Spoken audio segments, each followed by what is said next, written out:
Muy buenos días, estamos miércoles 9 de diciembre en la asignatura de Estudios Sociales. El tema de la clase, movimientos de lucha por los derechos civiles.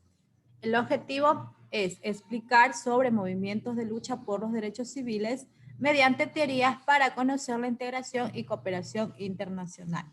La destreza de la clase, reconocer los movimientos de lucha por los derechos civiles en el marco de los procesos de integración y cooperación internacional. La lucha por los derechos humanos en Estados Unidos. El movimiento por los derechos civiles fue una lucha política, legal y social para que los afroamericanos que residían en Estados Unidos pudieran ser considerados ciudadanos de pleno derecho, es decir, que todos sus derechos sean respetados.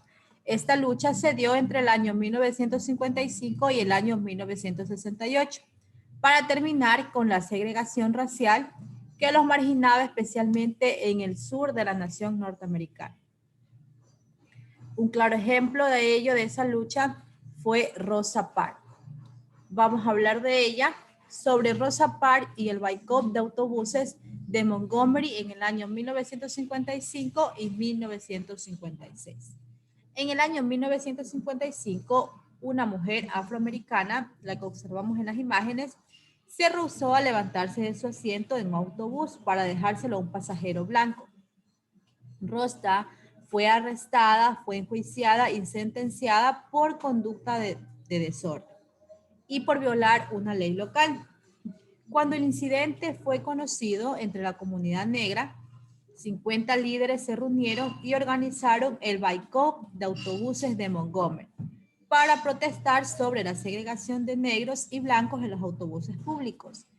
Este boicot duró 382 días hasta que la ley local de segregación entre afroamericanos y blancos fuese levantada. Este incidente es frecuentemente citado como la chispa del movimiento por los derechos humanos. De igual forma, también tenemos otras personas que han sido representantes o protagonistas de estas luchas. Entre los protagonistas de la lucha por los derechos civiles de la población afroamericana se halla Martin Luther King, que es el que observamos aquí, quien diseñó una estrategia de lucha no violenta por la libertad. Su liderazgo fue decisivo, logró convocar a varios líderes importantes de diversas corrientes de pensamiento y en el año 1963 las protestas llegaron a Washington, donde se reunieron más de 200,000 personas y el doctor King pronunció su famoso discurso. Tengo un sueño. Ya en el año 1964, el Congreso norteamericano aprobó la Ley de los Derechos Civiles que prohibía la segregación en los lugares públicos y la discriminación en el empleo y en la educación. Es decir, que se consiguió reivindicar los derechos de estas personas que antiguamente no tenían derecho a una educación igual que las personas blancas. La lucha de King tuvo un final trágico debido a que el 4 de abril de 1968 fue asesinado en Memphis. Mientras se celebraban sus funerales en Atlanta, una ola de violencia se extendió por todo el país. De igual forma, tenemos a otro protagonista que fue Malcolm X. Esta persona fue otro líder de esta lucha, formó la Organización de la Unidad Afroamericana, la OAUA, grupo nacionalista que convocaba a la solidaridad racial. Se hizo islámico y cambió su nombre al nombre de Herhad Malik Shabazz. El 21 de febrero de 1965 fue asesinado mientras daba una conferencia en una reunión de su organización en Nueva York. Fue asesinado ante 400 personas y toda su familia que se encontraba en aquel lugar. Fue asesinado por hombres presuntamente relacionados con los musulmanes negros. De igual forma, las acciones de los diversos movimientos han generado cambios en la población afroamericana de Norteamérica. tales como se ha conseguido el derecho a la participación política, el acceso a los servicios básicos, también el acceso a un empleo digno, a un empleo justo y de igual forma el acceso a salud y educación. Continuamos con los derechos de las mujeres.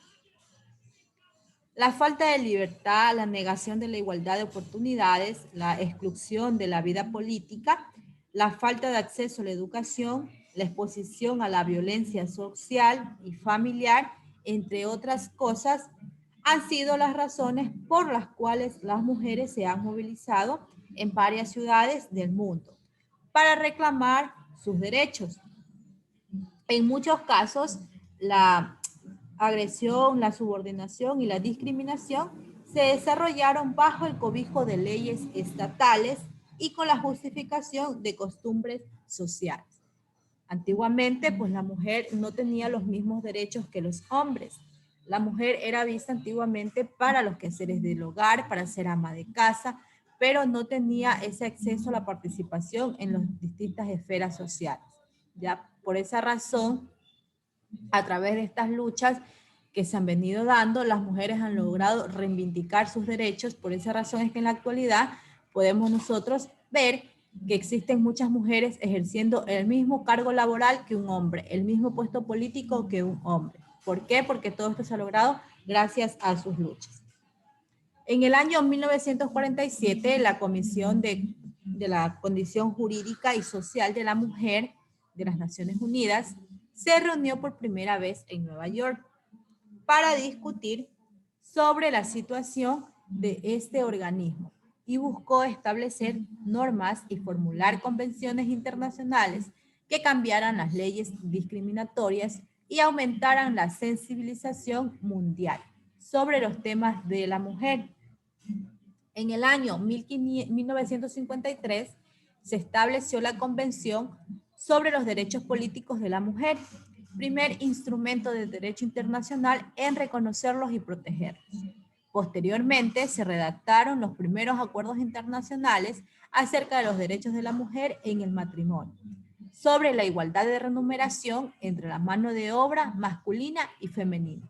Es decir, antiguamente, ya cuando se logró que la mujer fuera insertada en el ámbito laboral, la mujer percibía menos sueldo que un hombre, pero ya tras las luchas y las luchas, se logró pues que la mano de obra de la mujer sea considerada la misma que la mano de obra del hombre y por lo tanto recibiera un salario igualitario.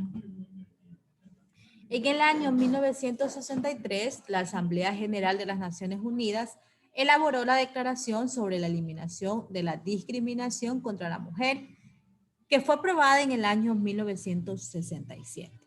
Ya para el año 1979, la Convención sobre la Eliminación de todas las formas de discriminación contra la mujer elaboró también un instrumento jurídicamente vinculante. En el año 1999, el protocolo facultativo de la Convención introdujo el derecho de presentar una demanda para las mujeres víctimas de la discriminación. Es decir, que las mujeres ya tenemos un instrumento legal para podernos defender ante cualquier forma de discriminación. Los derechos civiles en el marco de los procesos de integración y cooperación internacional. Nikkei, un autor estadounidense, señala que en nuestros días se conoce como derechos humanos, se refiere al reconocimiento de que toda persona humana, por el hecho de serlo, es portadora de atributos autónomos que deben ser reconocidos y protegidos por el Estado al que pertenezca. Nosotros sabemos que los derechos humanos son derechos inherentes del ser humano y no requieren de ningún título o condición específica para adquirirlos, por lo que no caben pues argumentos para que exista la discriminación. Las guerras mundiales que estremecieron el siglo XX, especialmente la constatación de los crímenes cometidos en la Alemania nazi, fueron un factor muy determinante para la internacionalización de los derechos humanos, para instaurar un sistema supranacional de protección de los mismos. Porque antiguamente, pues los judíos en Alemania no eran considerados personas como tal y violaban sus derechos. Por esa razón es que se dice que los derechos son inherentes, independientemente de donde al estado que nosotros pertenezcamos, siempre tenemos los mismos derechos que cualquier persona. En el año 1946 fue creada la Comisión de Derechos Humanos, a la que se encomendó también la preparación de un proyecto de declaración internacional. El 10 de diciembre de 1948, la Asamblea General aprobó la Declaración Universal de Derechos Humanos. Meses antes, en el siglo XIX, la Conferencia Internacional Americana, celebrada en Bogotá, la naciente Organización de los Estados Americanos, la OEA, ya habían aprobado la Declaración Americana de los Derechos y Deberes del Hombre por iniciativa del Consejo Económico y Social. La propia Asamblea General resolvió en el año 1952 que habría dos pactos. Un pacto relativo a los derechos económicos, sociales y culturales y el otro pacto relativo a los derechos civiles y políticos. Muy bien, eso ha sido todo. Muchas gracias, queridos estudiantes, por su atención.